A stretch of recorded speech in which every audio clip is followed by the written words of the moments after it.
नमस्कार हिंदुस्तान के तमाम करोड़ों कविता प्रेमी श्रोताओं को, जो मैं जानता हूं कि इस वक्त इंतजार भी कर रहे हैं और सोच रहे हैं कि मैं कब कहूंगा वाह वाह क्या बात है। अचानक आज एक पुराने गीत की कुछ पंक्तियां दिमाग में आ गई। हरी हरी वसुंधरा पे नीला नीला ये गगन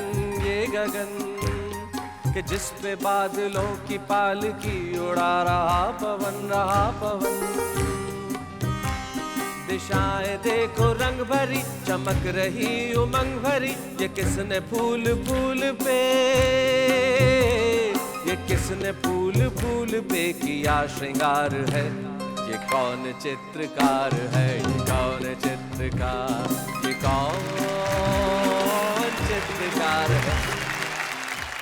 कुछ कविताएं ऐसी होती है जिनकी कोई उम्र नहीं होती, वो हमेशा जवान रहती है। वैसे कुछ महिलाएं भी ऐसी होती हैं जिनकी कोई उम्र नहीं रहती, वो हर उम्र में जवान रहती हैं। लेकिन मैं बगैर किसी की ओर इशारा किए बुला रहा हूं मेरे साथी नेहा के मेहता को।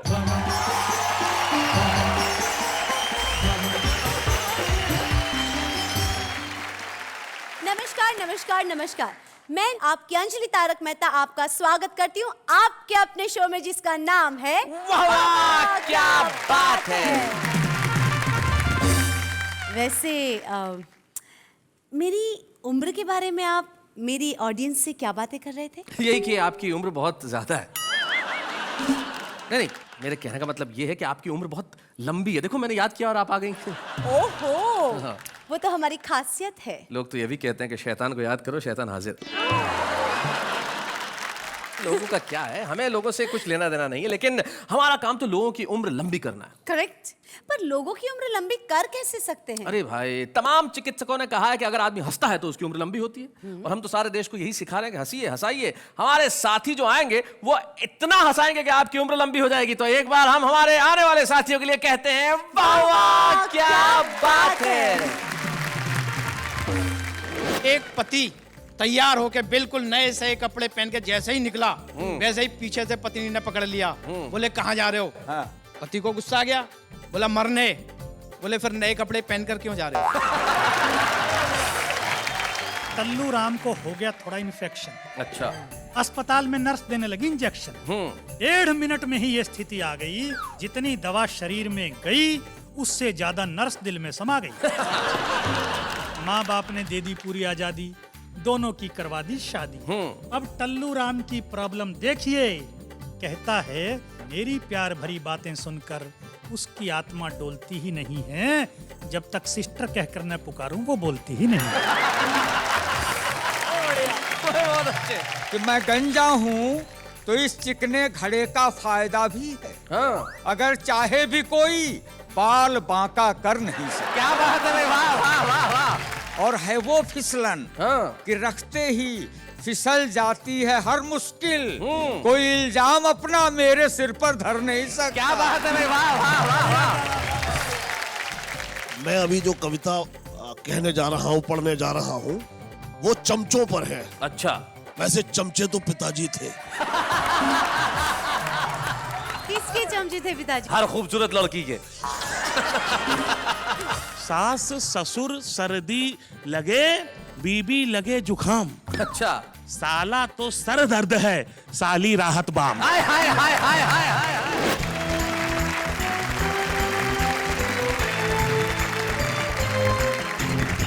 स्वागत है आपका उसी शो में जहां पे आप कहने के लिए मजबूर नहीं होते, दिल से कहते हैं वाह वाह क्या बात है। स्वागत है हमारे 3 कवि मित्रों का जो बड़े कमाल के हैं। तीनों इस वक्त मेरी तरफ देख रहे हैं, अलग अलग निगाह से। 2 मुस्कुरा रहे हैं, एक मुस्कुराने की कोशिश कर रहा है। लेकिन जो मंच के इस कोने में जो बैठा है, पहला आदमी है जो मैंने देखा जो शादीशुदा है और जिसका नाम स्वतंत्र है। शादीशुदा होने के बावजूद स्वतंत्र हो, भाई कैसे है ये, कमाल कैसे है? आदमी जिंदगी में ना भी हो, कम से कम नाम से तो हो। नाम से तो हो कम से कम। तो आज बीवी से पूछ के आए हो? मैं जवाब नहीं दे सकता। आदमी कितना आजाद है कि जवाब नहीं दे सकता। अशोक स्वतंत्र, आपका स्वागत है इस शो के अंदर। इसके बाद हमारे वरिष्ठ कवि बैठे हैं, सूर्य कुमार पांडे जिनका नाम है और बड़े कमाल के कवि। और 1996 में इनकी एक पुस्तक जो आई थी उसका शीर्षक भी वाह वाह था। भाई क्या बात है, आज आप इस शो में जिसका नाम वाह वाह, क्या बात है, क्या बात है। आप इन दोनों के बड़े भाई हैं और अशोक शर्मा के तो आप उम्र से भी बड़े भाई हैं और मस्तक से भी बड़े भाई हैं। न संन्यास का मन, न वैराग्य का व्रत, न सन्यास का मन, न वैराग्य का व्रत। अभी वो ही हरकत, वो हिम्मत, वो चाहत। आहा, बुढ़ापे में छेड़ो न किस्सा उल्फत, हाँ। जवानी की आदत यथावत सलामत।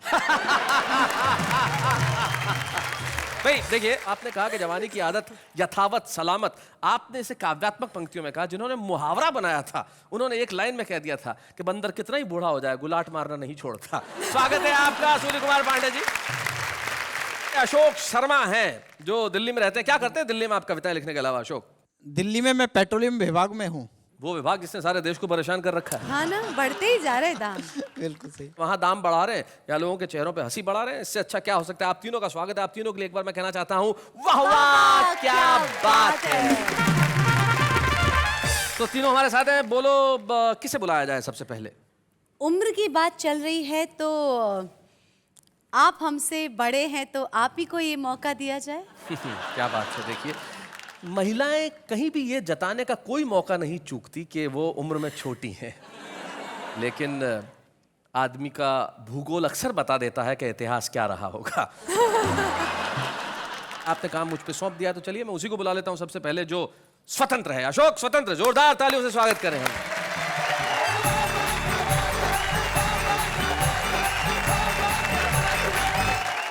नमस्कार अंजलि जी। जी। मैं एक छोटी सी बात आपको बताना चाहूं। जब मैंने पहली बार आपको तारक मेहता कार्यक्रम में देखा तो एक बात मुझे बहुत ज्यादा खली। बाकी लोग जले हुए थोड़ी हैं जो आपको कह रहे थे अनजली अनजली।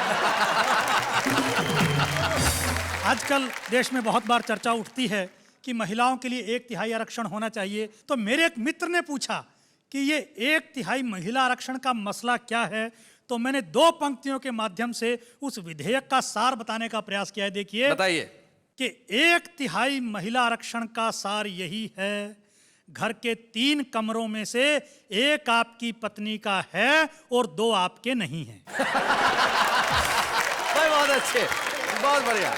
आजकल मोबाइल की संस्कृति आ गई है। लोग चलते फिरते मोबाइल से बात करते रहते हैं, साइकिल पर, स्कूटर, मोटरसाइकिल पर। जी। तो बाप परेशान। बच्चा पैदा हुआ तो गर्दन थी टेढ़ी, कंधे से चिपका हुआ था कान। डॉक्टर बोला बच्चे के बाप से, इसने ये गुण पाया है आपसे। दिन भर फोन को कान और कंधों के बीच दबाकर करते हैं बात। बच्चे ने इस गुण को माँ के पेट में ही कर लिया आत्मसात। बाप बोला कैसे विश्वास करें आपके दृष्टिकोण पर। मेरे पड़ोसी पति पत्नी ऐसे ही दिन भर चिपके रहते हैं फोन पर। कल उनके यहाँ पैदा हुआ बच्चा तो बिल्कुल सही है। डॉक्टर बोला ऐसा नहीं है, वहां माँ बाईं तरफ फोन दबाती है, बाप दाईं तरफ फोन दबाता है। 2 गलतियों के जोड़ ने आश्चर्यजनक प्रभाव दिखा दिया। बच्चे को बिल्कुल सीधा बना दिया। बच्चे को बिल्कुल सीधा। बहुत अच्छे। डॉक्टर की बात चली है तो एक छोटी सी घटना आपको बताता हूं। देखिए कि एक डॉक्टर से उसकी प्रेमिका बोली, ऐ मेरे हमजोली, रोज मिलते हो, कभी ये नहीं बताया तुम मुझे कितना प्यार करते हो। डॉक्टर बोला ऐसा नहीं कि मैं तुम्हारे लिए मर सकता हूं, अच्छा, पर तुम्हारा पोस्टमार्टम मैं फ्री में कर सकता हूं। भाई क्या मोहब्बत है। बहुत अच्छा, बहुत अच्छा। अच्छा, डॉक्टर की बात हो नर्स की ना हो, ऐसा कैसे हो सकता है? कैसे हो सकता है? कि टल्लू राम को हो गया थोड़ा इन्फेक्शन। अच्छा। अस्पताल में नर्स देने लगी इंजेक्शन। 1.5 मिनट में ही ये स्थिति आ गई। जितनी दवा शरीर में गई उससे ज्यादा नर्स दिल में समा गई। माँ बाप ने दे दी पूरी आजादी, दोनों की करवा दी शादी। अब टल्लू राम की प्रॉब्लम देखिए। कहता है मेरी प्यार भरी बातें सुनकर उसकी आत्मा डोलती ही नहीं है, जब तक सिस्टर कहकर न पुकारूं वो बोलती ही नहीं। बहुत अच्छे। कवि सम्मेलनों में अलग अलग डिजाइन के कवि रहते हैं। जी जी जी। अच्छा, वीर रस के कवि के साथ क्या स्थिति रहती है? जी। वीर रस का कवि घर पहुंचा तो देखा बेटे ने बहादुरी जताते हुए तोड़ दिया है घर का फर्नीचर और बाकी सारा सामान। बाप के दिल पर चली छुरी। बेटा, अपने घर का सामान तोड़ने में कौन सी बहादुरी? बाप के ये शब्द बेटे के दिल पर कर गए चोट। बोला, पिताजी याद करें आज से 10-12 साल पहले के हमारे परमाणु विस्फोट। जमीन हमारी, बम हमारे, फोड़े हमने और आपने पूरी दुनिया में जाकर मचाया शोर। देखो हमारी ओर हमारी बहादुरी के किस्से। अब मैं कहां से लाऊं अपने लिए परमाणु बम के किस्से? तो ये घर का सामान ही आया फोड़ने के लिए अपने हिस्से। भाई बहुत अच्छे, बहुत बढ़िया मैं देश की राजनीति के बारे में 4 पंक्तियां सुनाकर अपना स्थान लेता हूं। जी। अपने देश में नेता हवा में किले बनाने में दक्ष होता है। जी जी। यहां हर पक्ष के अंदर ही उसका विपक्ष होता है, उससे भी बड़ा नजारा समक्ष होता है। यहां हर प्रांतीय दल में एक राष्ट्रीय अध्यक्ष होता है। क्या बात है, बहुत बढ़िया, बहुत अच्छे।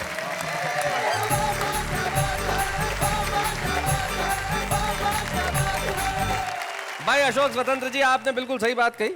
वीररस के कवि के घर में ऐसा ही हो सकता है, बच्चा ऐसा ही कर सकते हैं। और सूर्य कुमार जी, आप तो बड़े पुराने कवि हैं, आपने देखा होगा वीररस के कवि जब सुनाते हैं ना, भाई क्या करते हैं, कई बार तो खबर इतनी जोर से पढ़ देते हैं जैसे लगता है कविता है। एक वीररस के कवि मंच पे आए और शर्मा बंधु का भजन बड़ा ही सुप्रसिद्ध, सूरज की गर्मी से जलते हुए तन को मिल जाए तरवर की छाया। अब इन्होंने वीररस में पढ़ा, आगे खड़े हुए बोले, सूरज की गर्मी से जलते हुए तन को मिल जाए तरवर की छाया, और ऐसा ही सुख मेरे मन को मिला है मैं जब से शरण तेरी आया। एक श्रोता खड़ा हुआ, बोले, भाया मेरे सोते बच्चे को क्यों उठाया? देखता हूँ अगली बार तुझे यहाँ कौन बुलाएगा वापस, इसको क्या तेरा बाप सुलाएगा? तो कुछ कविताएं जगाने का भी काम करती है, वो सिर्फ समाज को नहीं जगाती, बच्चों को भी जगा देती है। लेकिन एक व्यंगकार हमारे बीच में ऐसे हैं जो कुछ ऐसी कविताएं लिखते हैं जो हमारे भीतर कई सवाल जगाती है। अशोक शर्मा, जोरदार तालियों से स्वागत करें हमारे बीच।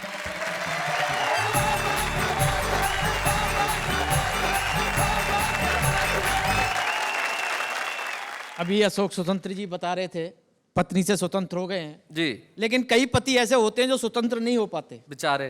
बेचारे।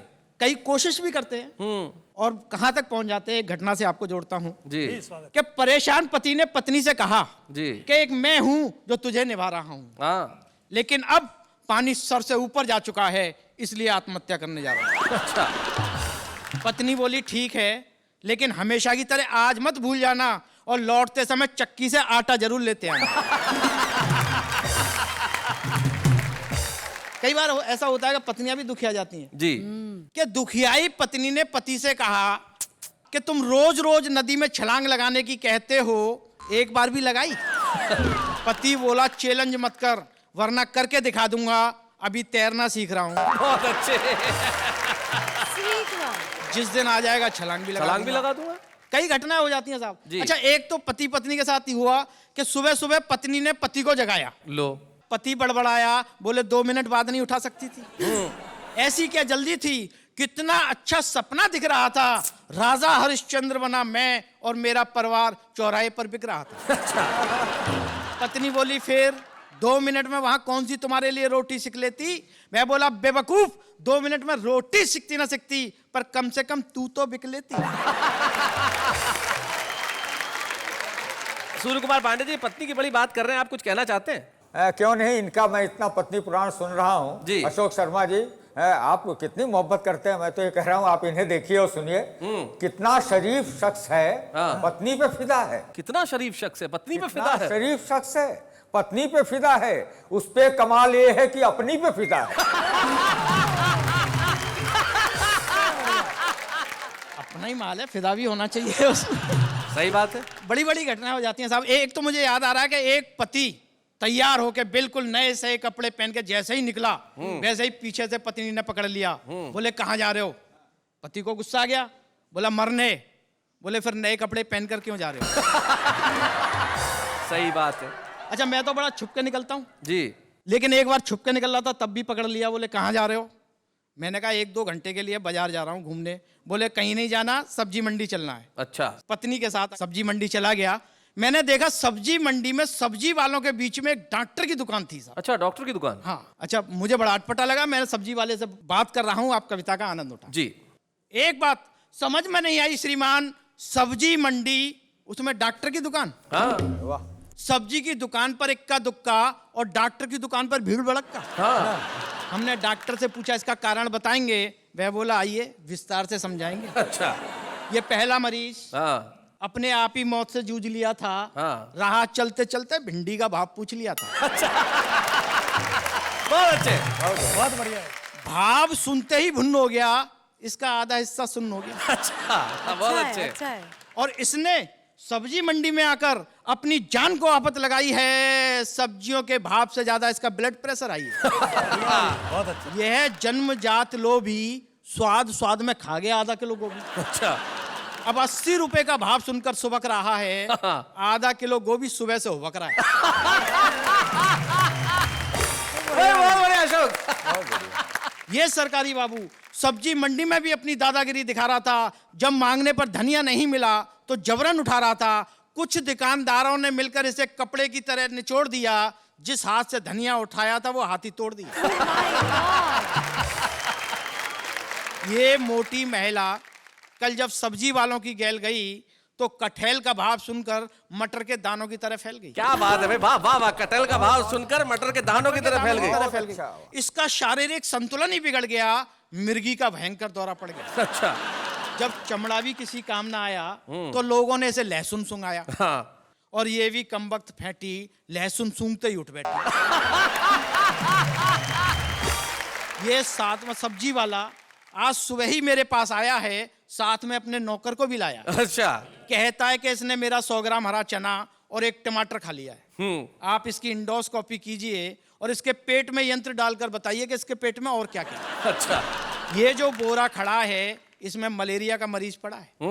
यह सर्दी से कम सब्जियां देख देख कर ज्यादा कांप रहा है। क्या बात है। भाग कर आया था इसलिए अभी तक कांप रहा है। बहुत अच्छे।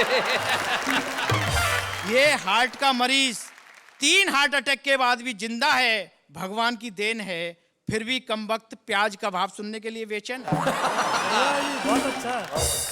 वो जिसके हाथ में दुनाली है, हाँ। उसके बेटे से किसी ने 700 रुपए की सब्जी छुड़ा ली है। ओहो। तब से वह बंदूक लिए ढूंढ रहा है। जिसने छुड़ाई है उसे ढूंढ रहा है। अंत में डॉक्टर बोला पता नहीं इस दुनिया में कैसे कैसे लोग हैं जो जरा सी महंगाई को भी सहन नहीं कर पाते हैं वाह। और मरने के लिए सब्जी मंडी में चले आते हैं। अगर उनका सब्जी मंडी में आना इतना ही जरूरी है तो सब्जी मंडी के बीच में एक डॉक्टर की दुकान खोलना हमारी लाचारी है, हमारी मजबूरी क्या है। बात है भाई अशोक, बहुत बढ़िया भाई, वाह।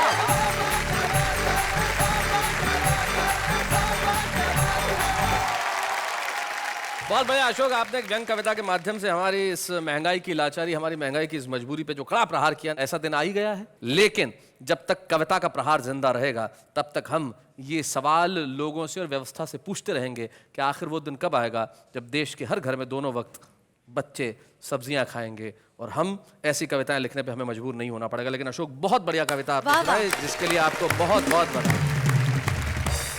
लेकिन आप बुलाते हैं हम एक ऐसे शख्स को जो कई सालों से सब्जियों के भाव पूछ रहे हैं, उम्र के उस दौर में खड़े हैं जहां पे बस खड़े हैं, लेकिन वो अपनी कविताओं के साथ अड़े हैं और अपनी हास्य कविताओं से आज भी जिस ऊर्जा के साथ, जिस एनर्जी के साथ कविताएं सुनाते हैं कि भाई उनका क्या कहना।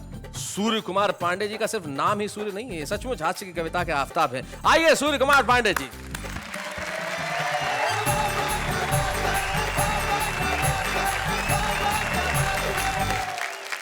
मैं आपको 4 पंक्तियां सुनाता हूं जी। और इससे आपको मेरे चरित्र का पता लगेगा। वाह।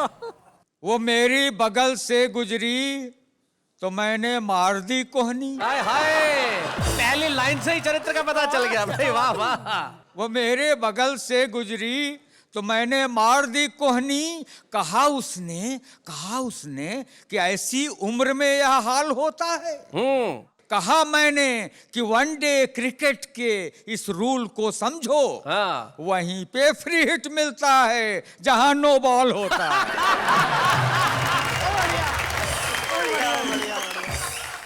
सुनेगा 4 पंक्तियां जी। कि मैं गंजा हूं तो इस चिकने घड़े का फायदा भी है। हाँ। इस चिकने घड़े का फायदा भी है। अगर चाहे भी कोई बाल बांका कर नहीं सकता। क्या बात है भाई, वाह वाह वाह वाह भाई, बहुत अच्छे। अगर चाहे भी कोई बाल बांका कर नहीं सकता। और है वो फिसलन कि रखते ही फिसल जाती है हर मुश्किल।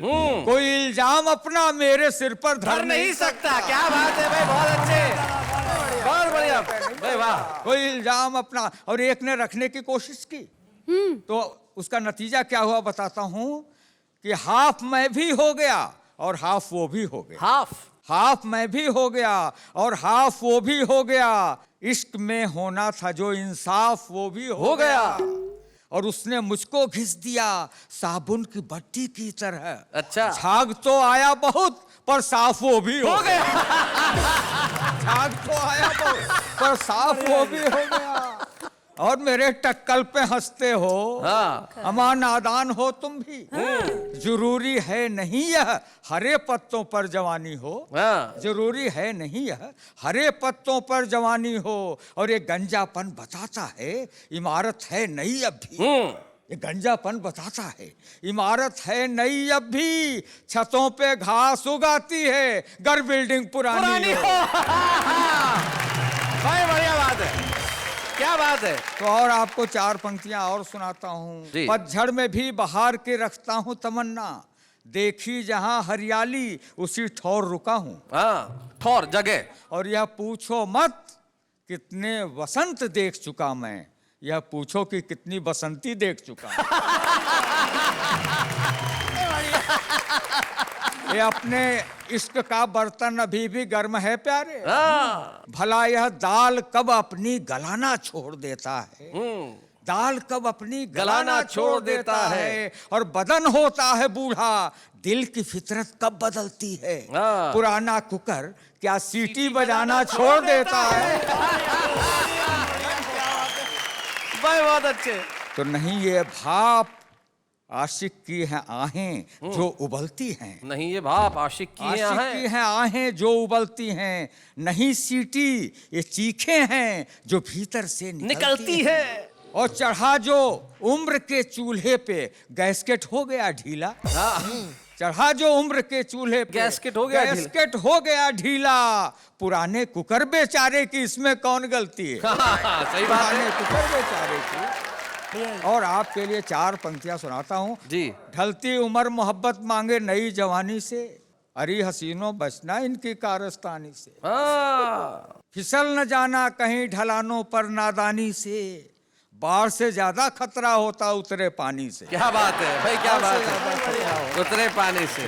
अंत में कहता हूँ कि हृदय एटीएम मध्य में कार्ड नयन के डाल। हृदय एटीएम मध्य में कार्ड नयन के डाल। और नोट फटाफट प्यार के तू चुपचाप निकाल। क्या बात है, वाह वाह वाह वाह।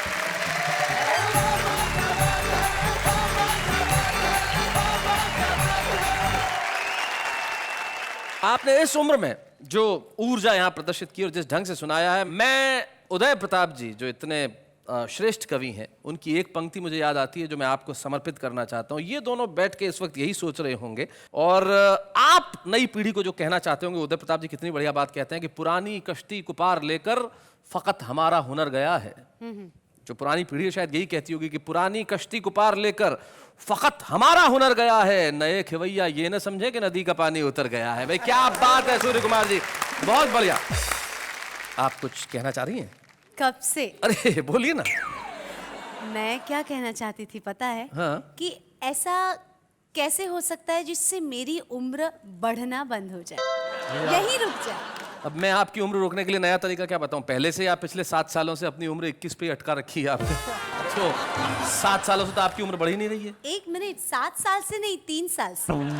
अच्छा 3 साल से 21 की हैं। देखिए तो मतलब कितना कॉन्फिडेंस है। अब इनकी असली उम्र क्या है इसके लिए कैलकुलेट मुझे कुछ करना पड़ेगा, लेकिन उसके लिए मुझे करना पड़ेगा बड़ी मेहनत का काम। लेकिन इस वक्त हम लेते हैं एक अल्प विराम। स्वागत है फिर से आपका उसी शो में जिसका नाम है वाह वाह क्या बात है। वैसे इस बात पे से एक बात बताइए। हाँ बताइए, पूछिए पूछिए। शादी करने की सही उम्र क्या होती है? आपकी निकल गई। नहीं, मेरे कहने का मतलब ये है कि इस सवाल का जवाब मैं क्या हमारे मित्रों से पूछते हैं। भाई आप बताइए अशोक शर्मा जी, आपके हिसाब से शादी करने की सही उम्र क्या होती है? जब मूड कर जाए। जब मूड कर जाए। भाई वाह वाह क्या बात है। स्वतंत्र जी जरा आप माइक उठाइए। शादी उस दिन कर लेनी चाहिए जिस दिन आपकी पत्नी की हो रही है। बहुत अच्छे। पांडे जी। नहीं, ये लोग मजाक की बात कर रहे हैं। इनकी शादी की उम्र सही वही होती है जब आप 18 साल की हो जाएं जी। तो आपको कर ही लेनी चाहिए। अभी आप हुई कि नहीं हुई? अरे ये 18 साल और कुछ महीनों की हैं बस। अच्छा, मुझे ऐसा लगा कि अभी आप 18 से कम हैं। नहीं नहीं, 18 साल और 120 महीने बस। जी। खैर उम्र की हम बात क्यों करें, शादी भाई किसी भी उम्र में करो, शादी करते ही आदमी की जो गिनती है वो बुजुर्गों में होने लगती है। हाँ? हाँ और क्या अशोक। आज पता चला क्या? कि सब लोग आपको इतना रिस्पेक्ट क्यों देते हैं, बुजुर्ग बुजुर्ग। तो रिस्पेक्ट अगर पाना है तो जिंदगी में सही उम्र में शादी कर लेनी चाहिए। लेकिन हमारे एक बड़े रिस्पेक्टेड गेस्ट हैं जो आज हमारे साथ हैं, जो बड़े कमाल के अभिनेता है। और एक तो डायलॉग उनका इन दिनों इतना फेमस है जिसकी हद नहीं। भाई शादी तो पिताजी किया करते थे। पिताजी कई बार तो शादी के ऐसे कार्ड बांटते थे कि सिर्फ कार्ड बांटते थे, शादी ही नहीं करते। तो पिताजी की बात हर वक्त करने वाले लापतागंज के अनूप उपाध्याय।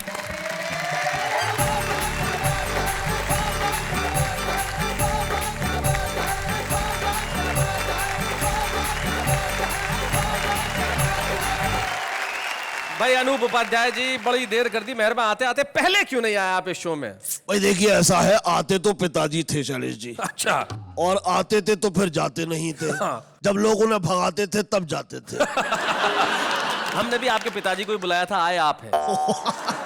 पिताजी थोड़े से व्यस्त हैं जी। तो जब वो व्यस्त होते हैं तो उनकी जगह हम आ जाते हैं। जी। मैं आपको बताऊं शैलेश जी, मैं अभी जो कविता कहने जा रहा हूं, पढ़ने जा रहा हूं, वो चमचों पर है। अच्छा। वैसे चमचे तो पिताजी थे। किसके चमचे थे पिताजी? हर खूबसूरत लड़की के। तो पिताजी मुझे बचपन में ये कविता सुनाते थे। उन्होंने ये नहीं बताया था गलती से कि इनके कवि कौन है। जी। मुझे माफ करिए कि नाम नहीं पता है शैलेश जी, इसलिए सुना। माफ कीजिए। जी जी। अगर चमचे नहीं होते तो मक्खन की महत्ता को समझ पाते नहीं प्राणी। वाह न जिंदाबाद के नारों को मिल पाती अमर वाणी। वाह। और सभाओं में जुलूसों में कभी क्रंदन नहीं होता। हाँ। किसी बिल्ली के माथे पर पुता चंदन नहीं होता। क्या और बात? गधों का इस तरह महफिलों में अभिनंदन नहीं होता अगर चमचे नहीं होते। आज की महफिल में आपका अभिनंदन है। आप कहना चाहते हैं कि हम गधे हैं? अरे नहीं नहीं सर। वैसे मैं ये कहने में कोई वो नहीं करूंगा, वैसे गधे तो पिताजी थे। पिताजी ने मुझे हर तरीके से माफ कर दिया है। जी। कहा है बेटा मेरी खूब बदनामी भी करना और मेरा खूब नाम भी करना। लेकिन इसी बहाने आप एक ऐसे बेटे तो हैं जो कम से कम दिन में 100 बार पिताजी का नाम लेते हैं। जी, इसलिए आजकल तो पिताजी बेटे को ऐसे प्रणाम। हो गए कि पिताजी को पूछते ही नहीं है। भाई क्या बात है अनूप भाई, वाह वाह वाह वाह, बहुत बढ़िया। जी। हमारी सभ्यता केवल प्रणामों तक सिमट जाती। वाह। न झुककर दंडवत होते, चरण वंदन नहीं होते अगर चमचे नहीं होते। क्या बात है भाई, बहुत अच्छे। Sir sir. तो कवि सम्मेलनों में तालियों को कौन बजवाता? सही बात है। कव्वालियों को, गालियों को व्यंग कविता कौन बतलाता? वाह।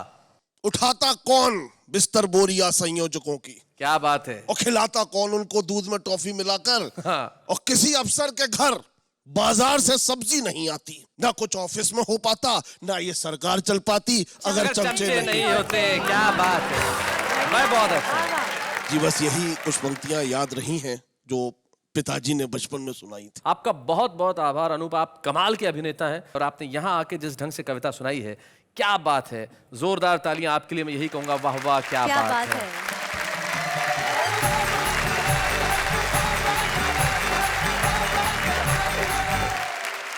भाई चमचा का होना बड़ा आवश्यक है, चमचे बड़े कमाल के होते हैं। इस पे मुझे एक बहुत छोटी सी कहानी याद आ गई। हुआ यूं कि एक बार अकबर जो है वो बैंगन खा रहे थे, बीरबल पास में ही खड़े थे। तो अकबर को सब्जी इतनी बुरी लगी कि क्या सब्जी है, हाँ ये किसने सब्जी बनाई, घटिया सब्जी। तो बीरबल बोले हुजूर ये तो बैंगन है, इसका तो नाम ही बेगुन, जिसमें कोई गुण नहीं हो। कुछ दिनों बाद की बात है, अकबर फिर से खाना खा रहे थे, उस दिन भी बैंगन की सब्जी बनी थी। और अकबर ने कहा भाई वाह क्या सब्जी है। तो अब बीरबल बोले सर ये तो अकेली सब्जी है बैंगन जिसके सर पे ताज है, तो ये तो सब्जियों का बादशाह है। तो अकबर चौंके और बीरबल से कहने लगे भाई उस दिन तो तुम कह रहे थे कि इसमें कोई गुण नहीं है, आज कह रहे हो सब्जियों का बादशाह है। तो बीरबल कहने लगे हुजूर मैं आपका गुलाम हूं, बैंगन का नहीं।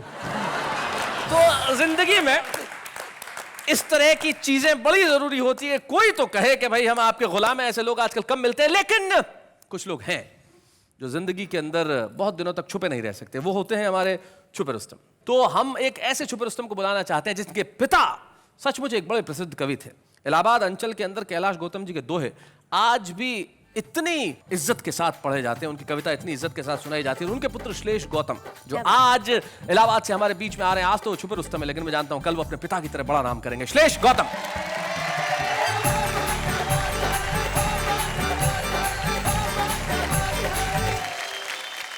एक मुक्तक से शुरुआत करना चाहूंगा। पहले तो इस पेट के लिए बधाई, क्या मेंटेन करते हो श्लेष, क्या कमाल का मेंटेन किया है। इसकी अर्जेंसी यह है कि हम सिर्फ कवि सम्मेलन या चैनलों पे ही नहीं बुलवाए जाते जी। सड़क निर्माण विभाग को जब रोड रोलर फेल हो जाता है तो हम वहां चलवाए भी जाते हैं। हमारी उपयोगिता वहां भी है। बहुत अच्छे। देखिए एक मुक्तक की, हाँ। जहां पर दूरियां पनपे वहां पर पास लिख देना, हाँ, जहां पर दम निकलता हो वहां पर सांस लिख देना, क्या बात। तुम्ही उम्मीद भारत की है, तुमसे इल्तजा इतनी, बदल देना व्यवस्था को, नया इतिहास लिख देना। क्या बात है, बदल वाह देना वाह वाह, व्यवस्था को, बहुत अच्छा। नया इतिहास लिख देना। अब भैया एक ससुराली बीमारी पे एक दोहा है हमारा। ससुराली बीमारी। ससुराली बीमारी पे आदरणीय सूर्यदादा को मैं बल्कि मैं समर्पित कर रहा हूं कि जी। सास ससुर सर्दी लगे, अच्छा। सास ससुर सर्दी लगे, बीबी लगे जुखाम, अच्छा। साला तो सर दर्द है, साली राहत बाम। हाय हाय हाय हाय हाय हाय हाय, भाई बहुत अच्छे, क्या बात है। और अक्सर बात हो जाती है, शादी की बात चली उम्र उम्र की, तो जी। 4 लाइन मैं निवेदित करता हूं कि किताब अच्छी हो तो पेज मत देख, किताब अच्छी हो तो पेज मत देख, भूख लगी हो तो वेज नॉन वेज मत देख, तू 20 का है और वो 40 की तो क्या, दिल लगा हो तो एज मत देख।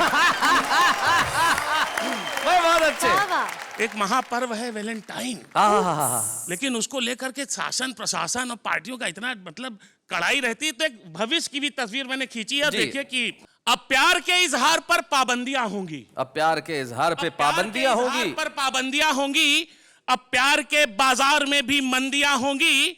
रहा ये हाल तो फिर दोस्तों आगे यही होगा, मजनू के हाथों लैलाओं की राखियां होंगी। क्या बात है। और देखिए कैलाश गौतम जी का दोहा कि पन्नी पर पन्नी चली, हाँ, हुए पंच सब टंच, अच्छा। सबसे ज्यादा टंच जो वही हुआ सरपंच। देखें ये हमारे आपसे जुड़ा है जी। समाचार के नाम पर जनता है कंफ्यूज। देखिए भैया हिंदी और अंग्रेजी को भी हमने दोस्ती कराने की कोशिश क्या की बात है, क्या बात है। समाचार के नाम पर जनता है कंफ्यूज, 20 मिनट का विज्ञापन 3 मिनट की न्यूज। व्यवस्था के संदर्भ में एक मुक्तक प्रस्तुत करके मैं स्वागत, विदा स्वागत। लूंगा। मरने नहीं देंगे तुम्हें, जीने नहीं देंगे, वाह। मरने नहीं देंगे तुम्हें, जीने नहीं देंगे, देंगे 1000 जख्म पर सीने नहीं देंगे। अंधी है सियासत यहाँ शातिर है हुक्मरा, पानी तुम्हें देंगे मगर पीने नहीं देंगे। भाई क्या बात है भाई, वाह वाह वाह वाह भाई, बहुत बढ़िया। श्लेष आपने कहा कि व्यवस्था ऐसी है कि पानी तो देंगे लेकिन पीने नहीं देंगे, लेकिन वाह वाह क्या बात की व्यवस्था ऐसी नहीं है। हम चाहते हैं कि आप जमाने को दिखें और इतना अच्छा लिखें कि उसके लिए हम आपको एक स्मृति चिन्ह के रूप में कलम प्रदान करना चाहते हैं, और उस कलम की नोक से आप ऐसी कविताएं उगलें कि लोग आपके लिए घनघोर तालियां बजाएं। तो आइए, वाह वाह क्या बात है कि मंच से मिलके हम देना चाहते हैं श्लेष गौतम को एक स्मृति चिन्ह, जोरदार तालियां। आप भी जानते हैं कि मैं कहने जा रहा हूं कि आपका स्वागत है, हाँ बिल्कुल स्वागत है उस कार्यक्रम में जिसका नाम है वाह वाह क्या बात है। गला साफ क्यों कर रही हैं? नहीं नहीं, मैं एक कविता सुनाऊं? नहीं नहीं प्लीज प्लीज रहने दीजिए भाई, जो जिसका काम है उसी को करने दीजिए। नहीं नहीं, सुनाने दीजिए ना, अभी अभी ताजा ताजा लिखिए, फ्रेश, वरना पुरानी हो जाएगी। कविता कोई सब्जी थोड़ी है। नहीं नहीं, वो कविता में सब्जी जैसा स्वाद है। अरे अच्छा, सुनाइए जरा क्या है। अर्ज किया है जी कीजिए। जिस भी दिन आप सज धज के निकले घर से, तो लड़कियों ने देखा और चीख उठी डर से। ताली बजा दीजिए, कविता तो लिखिए प्लीज प्लीज बजा दीजिए। इन्होंने कोशिश तो की, और कोशिश जीवन में बड़ी जरूरी है। हमारा जो आम आदमी है कोशिश बहुत बढ़िया करता है, 1 लाइन में, 2 लाइन में, 3 लाइन में, लेकिन क्या क्या सुनाता है आइए जरा देखते हैं। कॉलेज की 4 दीवारी में अजब सा खेल होता है, खेल खेल में 2 दिलों का मेल होता है, और इसीलिए हर साल पप्पू फेल होता है। बेखुदी की जिंदगी हम जिया नहीं करते, मोहब्बत है तो वो खुदा के इजहार करे, पीछा हम भी किसी का किया नहीं करते। हर महीने दोस्त मिल जाते हैं रास्ते पे, पर कॉलेज की फीस खत्म हो जाती है नाश्ते पे। ना तेरे आने की खुशी, ना तेरे जाने का गम। जा बहन जा, कोई दूसरी पटा लेंगे हम। छोटे से डब्बे में चावल का दाना, बुड्ढे ने आँख मारा बुड्ढा दीवाना। लम्हा लम्हा वक्त गुजर जाएगा, चंद लम्हों में एग्जाम आ जाएगा। अभी वक्त है पढ़ लो दोस्तों, वरना पास क्या तुम्हारा ससुर कराएगा।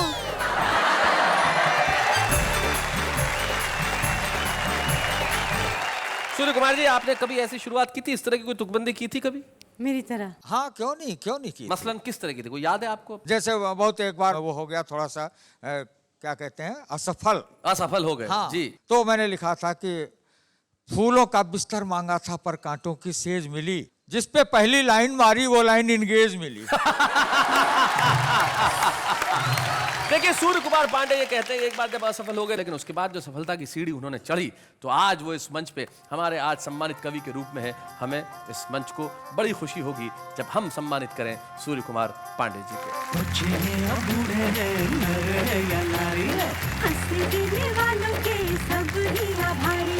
कविता सुनाने वाले अब सबके साथ हैं। और जैसी की परंपरा है कि जिस कवि को हम सम्मानित करते हैं उसके परिवार का कोई सदस्य या मित्र यहाँ उपस्थित रहता है। सूर्य कुमार पांडे जी का परिवार कविता का परिवार है, उनका अपना परिवार तो लखनऊ में है ही। और हमें बड़ी खुशी है कि हमारे युवा पीढ़ी के एक कवि यहाँ पे उपस्थित हैं जो पांडे जी से बेहद प्रभावित भी हैं, और पांडे जी और उनका और हमारा सबका बड़ा साथ रहा है। दीपक गुप्ता एक युवा पीढ़ी के ऐसे कवि हैं, तो हम चाहते हैं दीपक इस मंच पर आए और हम उनसे कुछ बातचीत करें। दीपक आइए।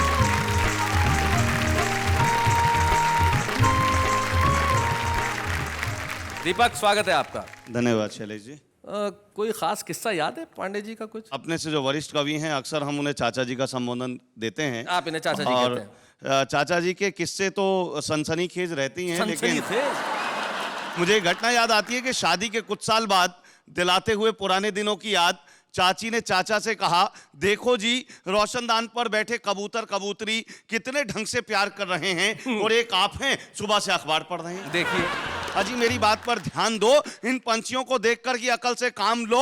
तो चाचा जी बोले, भाग्यवान तेरी बात बिल्कुल सही है, पर तू अकल से नहीं आंखों से काम ले। देख कबूतर तो पुराना है, कबूतरी नहीं है। ये बात मैंने सिर्फ इसलिए कही क्योंकि हास्य व्यंग की धारा के कवि हैं सूर्य कुमार पांडे जी, हमारे चाचा जी। लेकिन हमने जो बुजुर्गों से नई पीढ़ी ने सीखा है, मैं 3 शेर पूरी नई पीढ़ी को देना चाहता हूं ताकि वो कुछ इस तरह की बातें अपने भीतर भी लेकर आए। कहता हूं कि नहीं मालूम ये मुझको कि मेरी इज्जत कहां तक है, ये मेरे शेर बोलेंगे मेरी आमद कहां तक है। वाह वाह। और न दौलत से ही तय होगा, न शोहरत से ही तय होगा, तेरा किरदार बोलेगा कि तेरा कद कहां तक है। क्या बात है। और अंतिम शेर बतौर खास आज चाचा जी के सम्मानित होने पर, बुजुर्गों के तजुर्बों तक पहुंचना चाहते हैं गर्द, जमी की तह में जाकर देखिए बरगद कहां तक है। क्या बात है। जमी की तह में जाकर देखिए बरगद। वाह वाह। लेकिन पांडे साहब आपका सम्मान हुआ, आप 4 पंक्तियां जरूर कह दीजिए अपने कविता के फॉर्म में। 4 पंक्तियां। न कोई साज सुर संगत मगर सबको फंसाते हैं। वाह। कला का घर बड़ी मुश्किल से यारो हम बसाते हैं। क्या बात है। और विदूषक भाड़ जोकर मस्खरे हम हैं नहीं साहिब, हमारे पास केवल शब्द हैं जिनसे हंसाते हैं। क्या बात है। वाह वाह वाह वाह वाह। आज हम उम्र की बात कर रहे थे, उम्र बढ़ाने के लिए कुछ भी करने की जरूरत नहीं है। एक दोहा मुझे एक कवि का जाते जाते याद आता है जो कहता हूं, वो कहते हैं कि काशी मथुरा द्वारका मत जाओ श्रीमान। काशी मथुरा द्वारका मत जाओ श्रीमान, एक नजर भर देख लो बच्चों की मुस्कान। वाह वाह, क्या बात है।